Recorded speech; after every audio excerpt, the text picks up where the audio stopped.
Hello, this is Justin Williams with the Wolfpacker Podcast. I'm joined today, as always, by editor of the Wolfpacker.com and fellow co-host Matt Carter.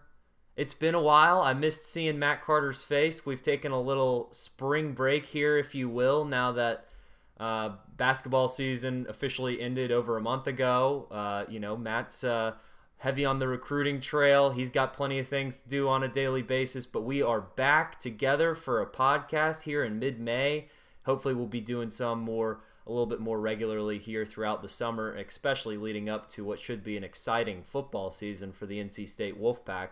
But before we get into our topics today, quick reminders. You can always follow us on wherever you listen to podcasts, Apple Podcasts, Spotify, Google Play. So please subscribe, rate, and review this podcast wherever you listen to us. You can always watch us on YouTube as well. So please subscribe to the YouTube channel, the Wolfpacker YouTube channel. Give this video a thumbs up and drop a comment while you're at it. And last reminder, if you want to be in touch with everything NC State athletics, you need to be a member of the Wolfpacker.com, and that is a part of the On3 Network. On3 Network has a great deal going on. For just $1, you can get a year's worth of premium subscription to the Wolfpacker.com and the On3 Network for just $1. Just $1. So head over to the Wolfpacker.com right now. As we know, it's a crazy time in college sports. There's never a slow day. It might be summer, but I mean, in the age of NIL and when you get recruiting going, you got the transfer portal, which we're going to be talking about in this podcast. There is always things to stay on top of when it relates to NC State. So head over to the Wolfpacker.com and take advantage of that deal. Just $1 takes you through next May. So can't beat it.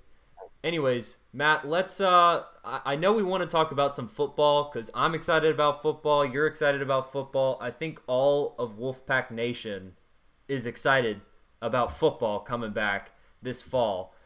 But I think the bigger news story for right now, and I promise you we are going to get to football, but we got to talk about NC State men's basketball's new look roster going into next season because they've gotten 4 pickups out of the transfer portal since we've last talked. Again, full disclosure, don't know a lot about these guys because they're all new. I mean, they're not people that we've been following on the recruiting trail for years. It's the new era of college basketball. Matt Carter, he's on top of the beat as close as anybody, and he's seeing these names pop up, on NC State's radar probably about a week before they end up making their decision to go. But let me just list off the names here. The most recent to commit to the Wolfpack is a big man, Winthrop Post player DJ Burns Jr. He was the Big South Conference Player of the Year last year. That seems encouraging. We're gonna go backwards in chronological order here. So the third guy to commit in the silly season, as Matt Carter likes to call it, is a forward from Utah. Now remember, NC State's had some luck in the transfer portal from Utah. You'll remember a guy by the name of Devin Daniels was a transfer from Utah. This guy's name is Dusan Maharic, and if I butchered that, I apologize to Dusan. But you know what? I think I probably did a better job than Matt Carter did on his first take. Matt, you want to give it a crack? What's his name? I was gonna say Dusan Mahorcic. Yeah, I don't know. He's Serbian, so I kind of think it's like Maharic. I don't know. We're going to need the pronunciation guide. Dusan, we're sorry if you're listening to this. Welcome to Raleigh. Welcome to the Wolfpack. We're sorry for butchering your name, and we will get a pronunciation guide before our next podcast, and we will get that name right. But you know what? If he's, same native country as Luka Doncic, who is just absolutely balling out in the NBA right now. There's a lot of talent coming from Serbia in recent years going on to the NBA. So maybe this dude can hoop. He's got the stats. He had decent roll numbers over there at Utah, coming from another Power 5 program. Is going to add some size. Was he about 6'9", 6'10"? Big guy. One of the most intriguing of this class, Ole Miss senior guard and the leading scorer for the Rebels last year, Jarkell Joyner, coming to Raleigh. And also LaSalle forward / guard Jack Clark. He was the first to announce his commitment to NC State out of the transfer portal. So an information dump there for our listeners. But Matt, let's just take a stab at this thing and go from there. Who are you most excited about of these transfers? Who do you think can come in and make the most immediate impact and, potentially be a leading scorer or close to, play starter type minutes on this team out of those four guys? I think first you have to look at the opportunity. And, we also should probably mention there are a few guys that transferred out, Cam Hayes and Jalen Gibson and Manny Bates. And what those guys leaving means is, for instance, with Cam Hayes gone, you're basically down to Breon Pass and LJ Thomas as your point guard option. So Jarkell Joyner, probably not classically considered a point guard, but you have to look at this as the guy you might be rolling with as your starting point guard next year. Interestingly about Joyner, that's intriguing is, he was Ole Miss's leading scorer. To be, full disclosure, completely balanced and fair and all that stuff. Ole Miss didn't necessarily have a great season last year, but he was their leading scorer. But if you were to look at the analytics, they would suggest he's also a very good defensive player, which, if you're looking at, depending on what Taquavion Smith does, if you're looking at a backcourt of Jarkell Joyner and Casey Morsell, you think he might have a pretty good defensive backcourt on the perimeter. So he probably one that intrigues me the most. I think fans may be a little bit most excited about DJ Burns Jr., as you mentioned, Big South Player of the Year, despite only playing 20 minutes a game, which is pretty impressive. Average, I think, 15 and 5, shot over 60%. I mean, the guy is a very skilled, gifted offensive performer. He proved it against the Power 5 teams he played last year. They played 4 games against Power 5 teams. He averaged 16 points and shot 60% in those 4 games. So the big question is, why is he only playing at Winthrop 20 minutes a game if he's clearly one of their best players? And the guy's listed at 6'9", 275. I've been led to believe that 275, while on the mark, may have been a tad bit generous. I've also heard that he's already showing a pretty good commitment this offseason to slimming down quite a bit. He's already lost a chunk of weight. And I think that's the key for DJ Burns. I mean, if you can get DJ Burns to under 250 by the time the season starts, maybe even under 240, I'm at 235 to go with his skill and his ability to score, and he can stay on the court. And then you have a legitimate low post score. The other two, I think more, we'll have to see. Jack Clark was productive at LaSalle. Long background in basketball. He's a good size for a wing at 6'8". So there's some intrigue there. And we're going to say Dusan, so we don't keep butchering his name. Good call. He was a productive player at Illinois State, well recruited when he came out of the transfer portal the first time. Had several Power 5 options, went to Utah. We don't know the story of what happened at Utah. For whatever reason, it ended up with him being off the team. Numbers-wise, suggests he wasn't playing great, but he also wasn't playing extensive minutes. I think he was averaging like 14 minutes a game. And in that 14 minutes, he was somewhat productive. If you were to extrapolate his averages, scoring and rebounding, and extrapolate it to a 40-minute average, it would be pretty good numbers. And he's 6'10", and Burns is 6'9", and you have Ebenezer Dewana back at 6'10", 6'11". Ernest Ross back. Greg Gant, hopefully healthy. And you don't worry about the low post as much. So, I'll say this. Everybody says, go in the transfer portal, go in the transfer portal, go in the transfer portal. It's not as easy done as said. to make a roster in the transfer portal. Wake Forest got lucky. They hit the jackpot that a few guys were unbelievably better than anybody could have anticipated. But there have been times where the great Roy Williams brought in two very highly touted transfers, and if it wasn't for COVID-19, they weren't going to make the NCAA tournament that year. So it is it's a bit of a guessing game how things are going to translate, and B, you still got to get the guys, and everybody and their mother is shopping in the transfer portal now, which makes it even more difficult and challenging. So considering all of that, I think you got to say Kevin Keathley's done a pretty good job. I think this is the as Larry David would say, pretty good for I've been binge watching Curb Your Enthusiasm. I don't know if you noticed, but great show. I mean, if you want to show, what's that? High quality writing. Oh yeah, I mean, in terms of if you want, if something's depressing you or you've had a tough day, you need to turn something on and just you need to get some laughs out loud. That's up there. It's a strong go-to. Always delivers laughs. At least to me, it's totally my sense of humor.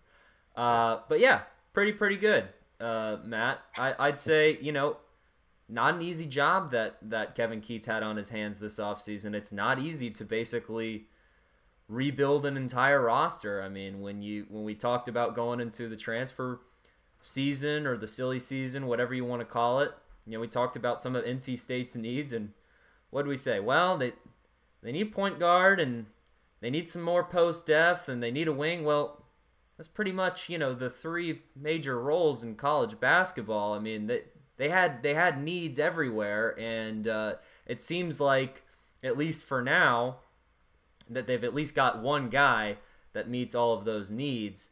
With Burns, jumps out to me what you said, 16 points in 20 minutes. Yeah, if you can get that guy in shape and you can get him conditioned to play starter quality minutes in the ACC, again, like you said, he didn't struggle against the Power 5 opponents. It's not like his production dipped.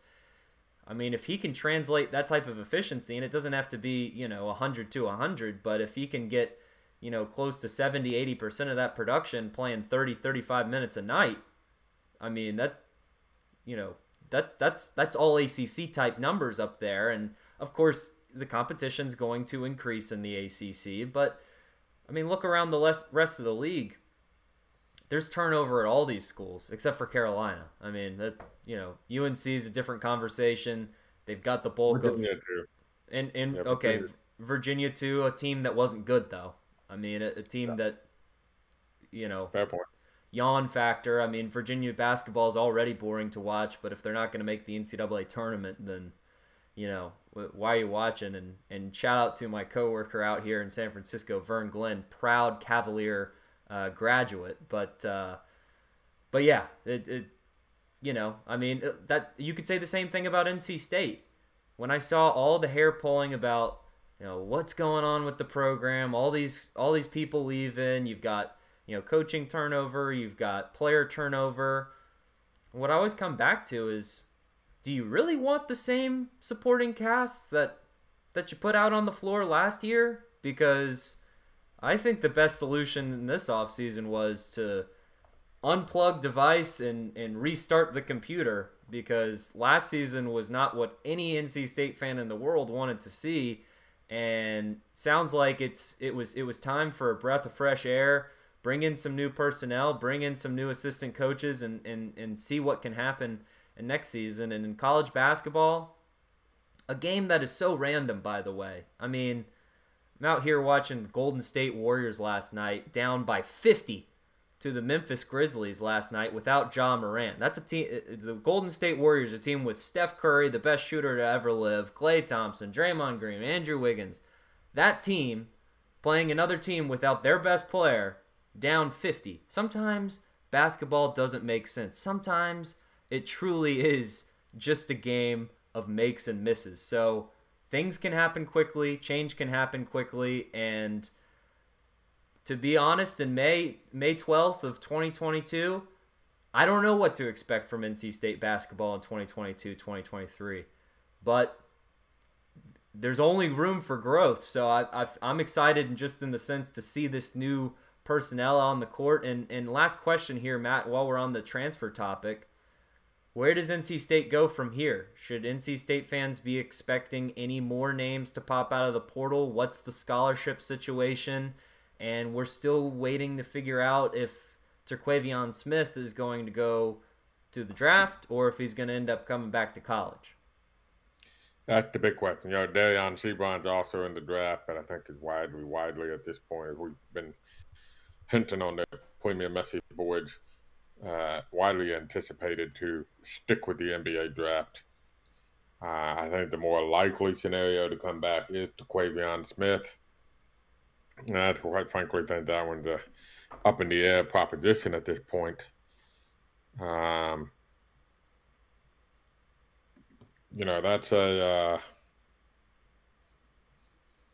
that once you know that, then you know the scholarship situation. Assuming Seaborn is gone, then you're at 11.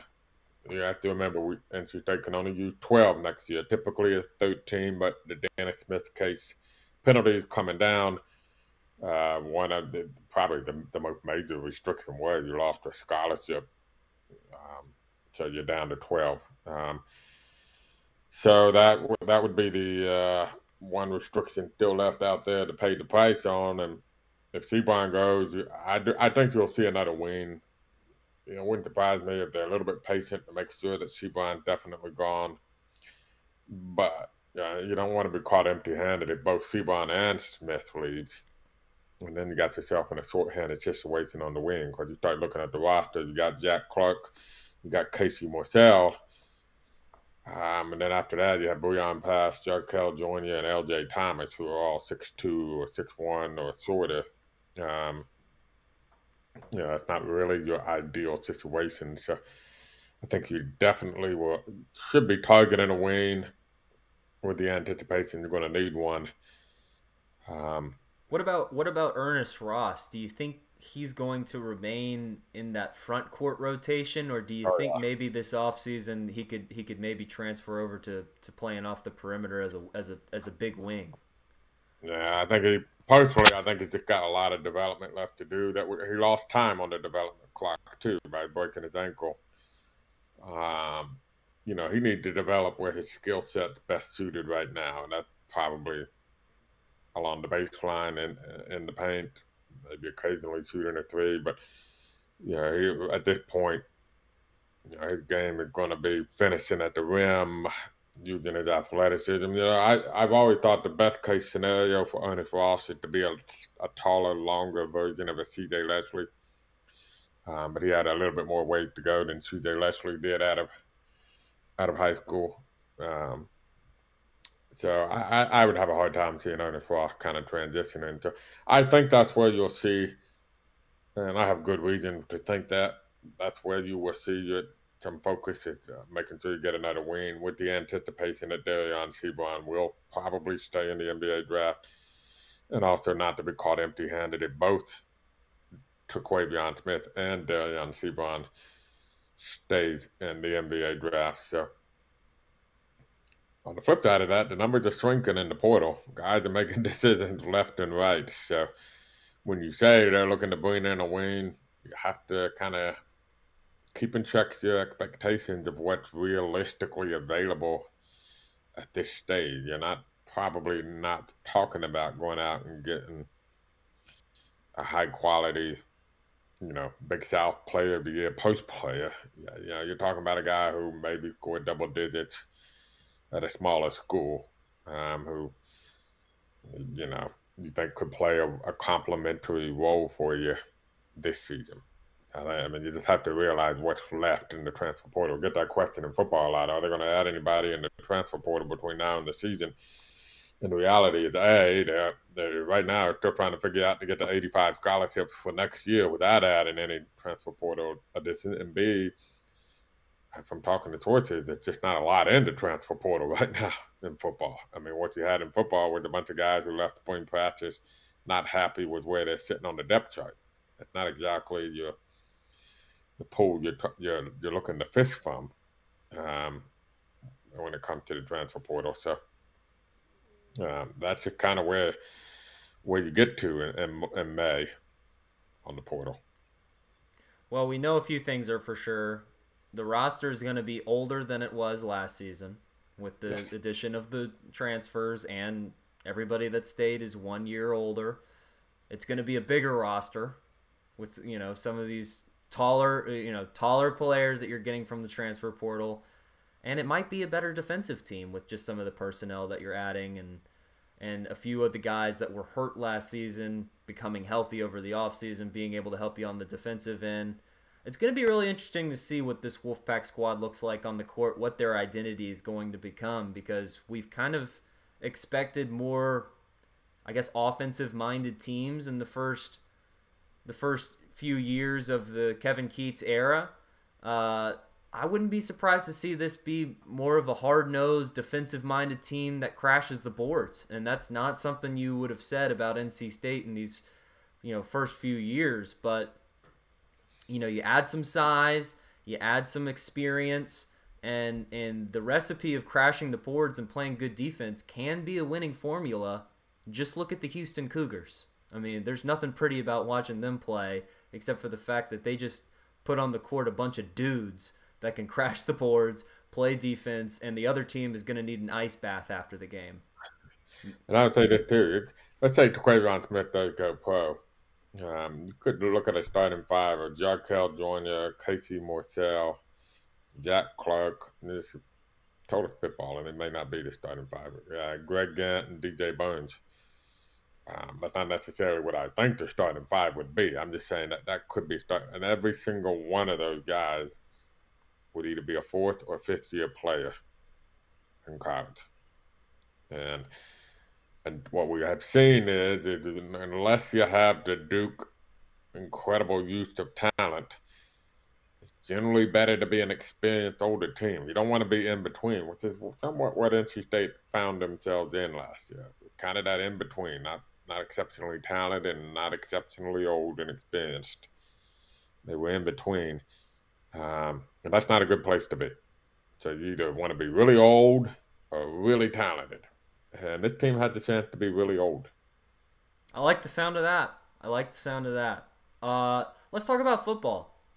I think we could start off. I want to talk about the ACC division, or the possible,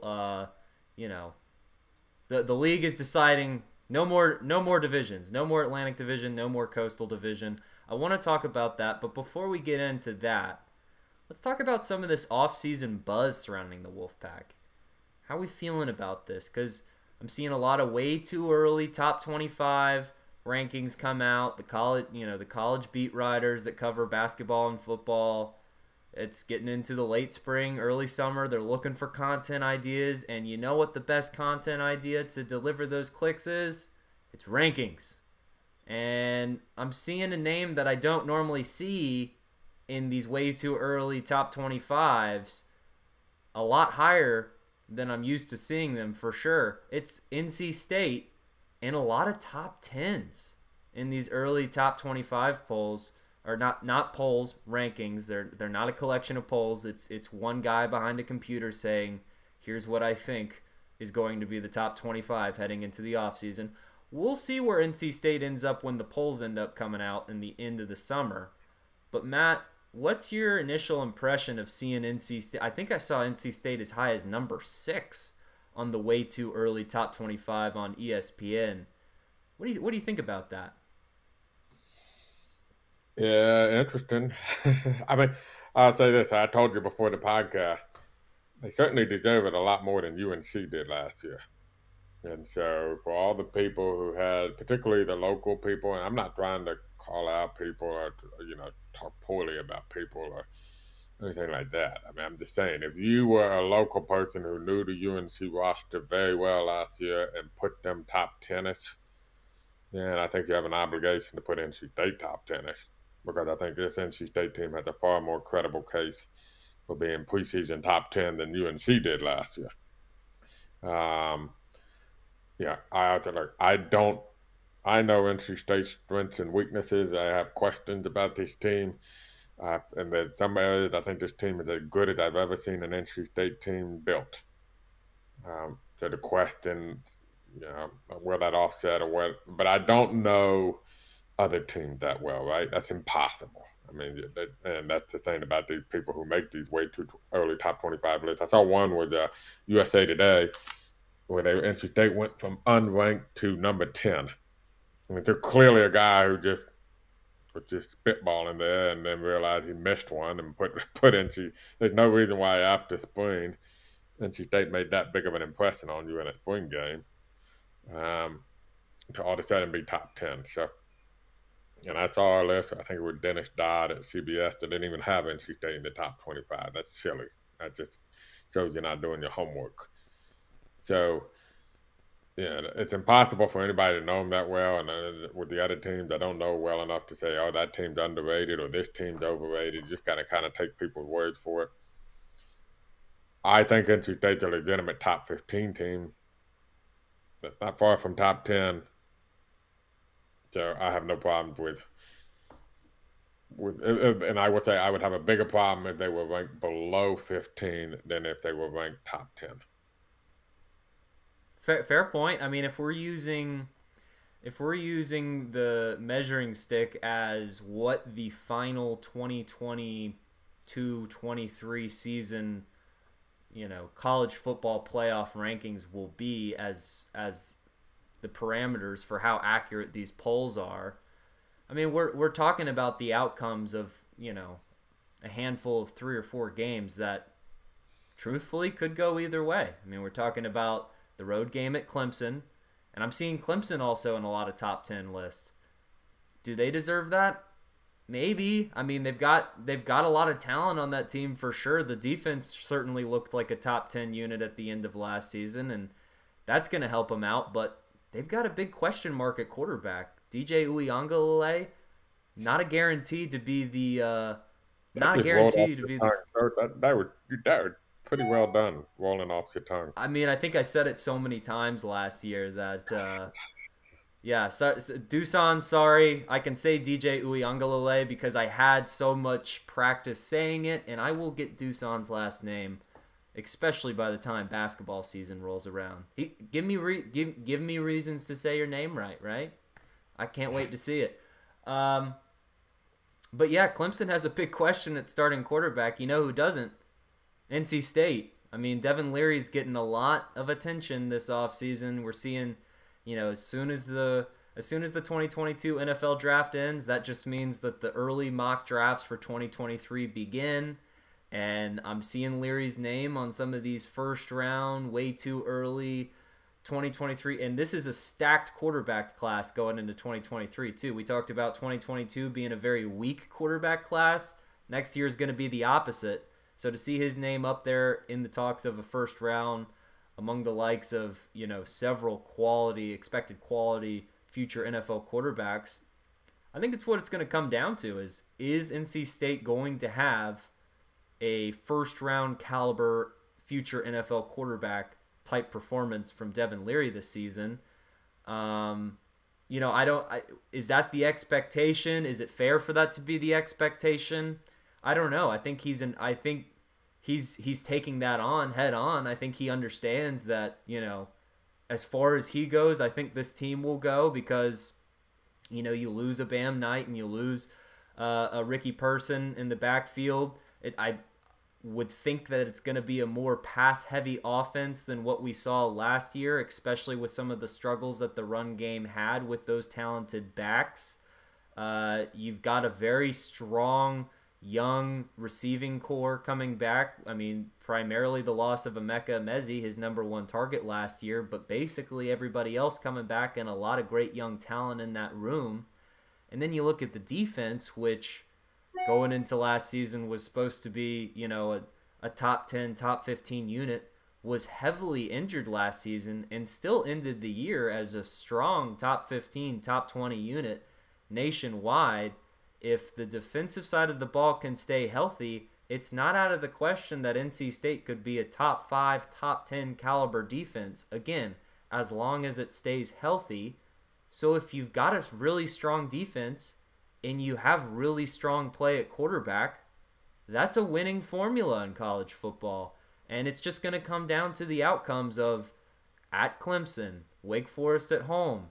UNC's going to be looking for revenge after what happened in Carter Finley Stadium last year. Not saying that they're going to be, a top 15 team, but they've got a lot to prove this year. They're not going to be an easy out. And, of course, there's always the juggernaut of the ACC play. I think NC State, for it to meet some of these expectations, I don't think it's out of line to say that they're going to have to sweep the non-conference play. They're going to have to take care of business on a tough road opener against ECU. I don't expect that to be an easy game, but if NC State can go into that game and win comfortably like it probably should on a neutral field, then, that's going to give me reasons for encouragement. We don't know what we're going to get out of Texas Tech when the Red Raiders come to Carter Finley Stadium, but I know NC State should be favored in that game.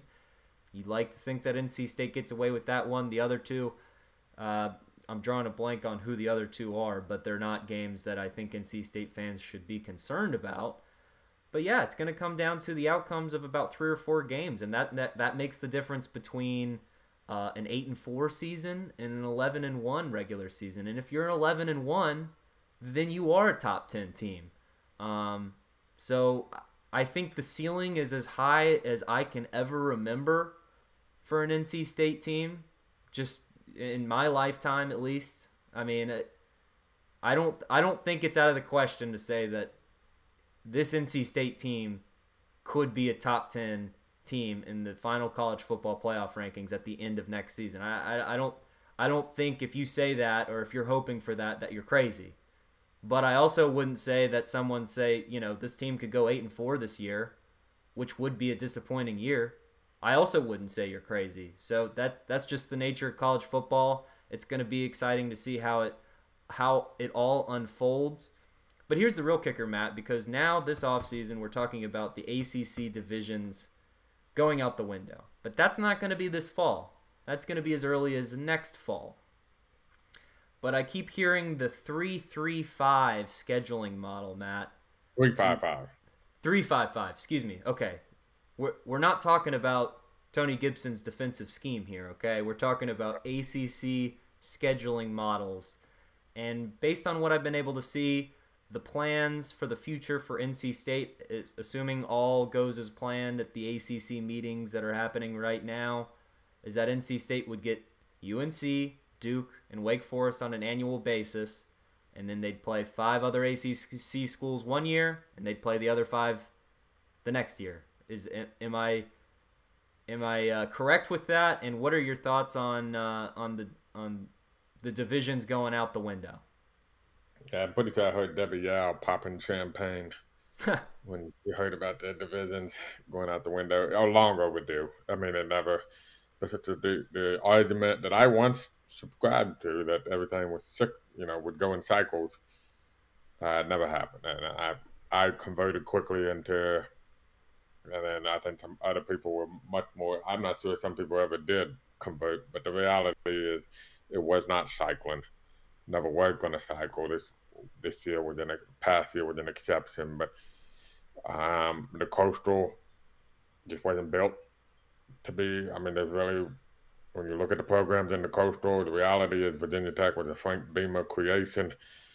Miami hasn't been Miami for about 20 years now. So that's true. A team that take the football to a higher level have been teams in the Atlantic. This year, the disparity could be as great as it's been in a while. The Coastal has some real question marks. Although Miami does have upside. But real quick, because I know we got to hop off here soon. In terms of the 3 permanent partners, UNC and Wake, I think. Oh, we lost Matt Carter. Hopefully he joins us. I'm sure he had a great point that he was going to raise. I'm the lone man standing, so I'm going to wrap up this podcast unless we get a call back from Matt Carter here. But my initial thoughts on the scheduling model, I think it's great. Obviously, you play UNC every year. You play Wake Forest every year in the Atlantic Division round robin. That all makes sense. But I also think it makes sense for NC State to play Duke every year. that makes a whole lot of sense. Because NC State shouldn't be playing the Blue Devils once every, 6 years right now? So I would say this is good news for NC State fans, and I sure hope, my only hope is that this doesn't come into play next season. So Matt Carter's calling me on the phone here. I'm going to explain that I've wrapped up this podcast, but quick reminders for the listeners at home. Please remember to subscribe, rate, and review this podcast wherever you listen to us, Apple, Spotify, Google Play. We're also on YouTube. Please subscribe to our YouTube channel. Give this video a thumbs up. Head over to thewolfpacker.com. Take advantage of the On3 deal. For just $1, you get a year's worth of premium service. And also, please go follow us on social media. You can follow the Wolfpacker's main account at the Wolfpacker on Twitter. You can follow me personally at Justin H. Will on Twitter, and give us a like on Facebook, NC State Wolfpack on thewolfpacker.com. More podcasts to come. I promise you, folks. Thank you for our loyal audience. And this has been, for Matt Carter, this is Justin Williams, and this has been the Wolfpacker Podcast.